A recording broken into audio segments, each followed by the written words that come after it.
కవిత వ్యాఖ్యలపై స్పందించారు మాజీ మంత్రి హరీష్ రావు. తన రాజకీయ జీవితం అందరికీ తెరిచిన పుస్తకమని, అందులో దాచిందేమీ లేదని అన్నారు. తనపై కావాలనే కొందరు దుష్ప్రచారం చేస్తున్నారని, వ్యాఖ్యలు చేసిన వారి విజ్ఞతకే వదిలేస్తున్నారన్నారు. తెలంగాణ ద్రోహుల నుంచి రాష్ట్రాన్ని కాపాడుకుంటామన్నారు. మరోసారి కేసీఆర్ నాయకత్వంలో బీఆర్ఎస్ ను అధికారంలోకి తీసుకొస్తామని చెప్పారు.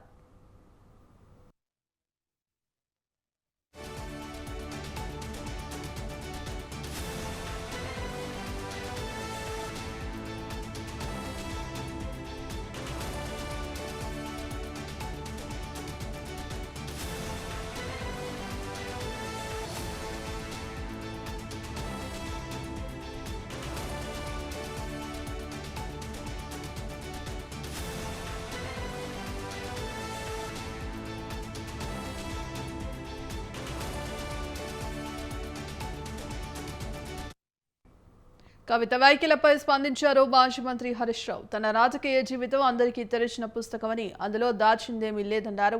తనపై కావాలని కొందరు దుష్ప్రచారం చేస్తున్నారని, వ్యాఖ్యలు చేసిన వారి విజ్ఞతకే వదిలేస్తున్నారన్నారు.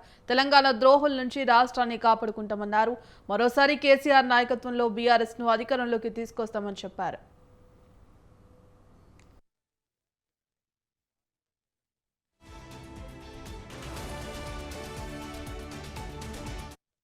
నా 25 ఏళ్ల రాజకీయ ప్రస్థానం తెలంగాణ ప్రజల ముందు ఒక తెరిచిన పుస్తకం లాంటిది. సరే, గత కొంతకాలంగా మా పార్టీ పైన, అదేవిధంగా నా పైన కొన్ని రాజకీయ పార్టీలు చేస్తున్నటువంటి వ్యాఖ్యలనే వారు కూడా చేయడం జరిగింది. అయితే ఆ వ్యాఖ్యలు వారు ఎందుకు చేశారో అది వారి విజ్ఞతకే నేను వదిలేస్తున్నాను. కేసీఆర్ గారి నాయకత్వంలో గత 2.5 దశాబ్దాల కాలంగా ఒక క్రమశిక్షణ కలిగిన కార్యకర్తగా రాష్ట్ర సాధనలో, రాష్ట్ర అభివృద్ధిలో నేను చూపిన నిబద్ధత, నా పాత్ర అందరికీ తెలిసినటువంటిదే. ఈరోజు రాష్ట్రంలో ఎరువులు దొరకక ఒకవైపు రైతులు గోసపడతా ఉన్నారు, మరొక వైపు వరద ప్రాంతాల ప్రజలు అనేక ఇబ్బందుల్లో ఉన్నారు.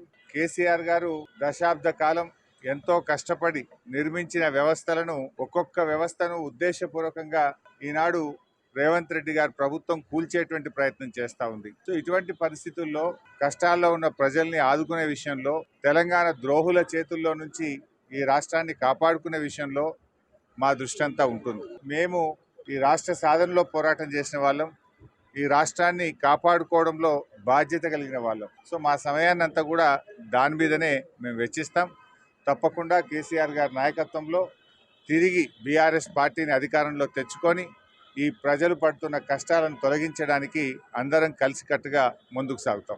నా 25 ఏళ్ల రాజకీయ ప్రస్థానం తెలంగాణ ప్రజల ముందు ఒక తెరిచిన పుస్తకం లాంటిది. సరే, గత కొంతకాలంగా మా పార్టీ పైన, అదేవిధంగా నా